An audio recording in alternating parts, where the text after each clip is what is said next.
oh, dami oh. Putang ina nyo, payat kayo, gago! Dami. Putang ina nyo, mga payat! Putang ina mo, nakabawi din. Ayop! Pre, sa tingin nyo kung gigising tayo lagi ng ganito? Pukay ng ina, mga payat tong mga to. Pukay ng ina nito, mga tulpo asim na to.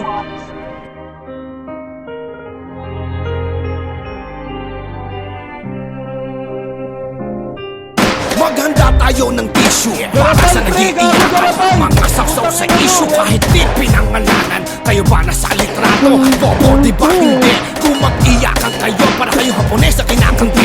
Paghihila na pala pababa pag namuri ka sa caption. Nung sinana nagsalita, ang sabi nyo gawing inspirasyon. Mga putang ina nyo, mga dick rider kayong lahat. Iba-iba lang ang kulay nyo pero pare-pareho ng balat. Puta, wala daw hilaha pababa, eh di sige. Hihilahin ko kayo pataas pero tangina pabigti. At kay Nognog overacting, sorry Ano yun, di mo hawak yung ulo? Tayo pag nag-show Di mo hawak yung ulo? bodyguard dyan, matututo na yan lumingon. Sa likod, kaliwat sa kanan, matututo ka ng tumungo. Bawat may kamay ka masisilayan. Sa inyo wala kami pake, kayo lang talaga may pake sa amin.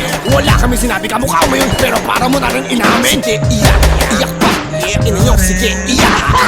Mas yung mag-rap sa isang post lang nag-iiyak. Sige, iyak pa, ina nyo, sige, iyak. Hindi naman kayo pinangkip, pero ba't umiiyak? Iyak pa, sige pa, iyak pa, sige pa.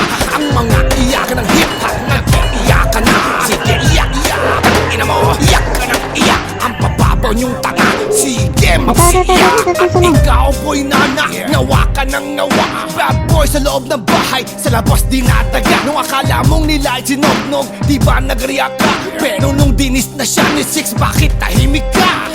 Ina, hindi lang ikaw, marami pang sausaw. Nung sinognog tinira, eh hindi sila lumitaw. Walang salitang hilahan, post na dapat titularan. At walang nag-iyakan, healthy daw sa larangan. O mga hindot kayo no, galawan nyo bulok.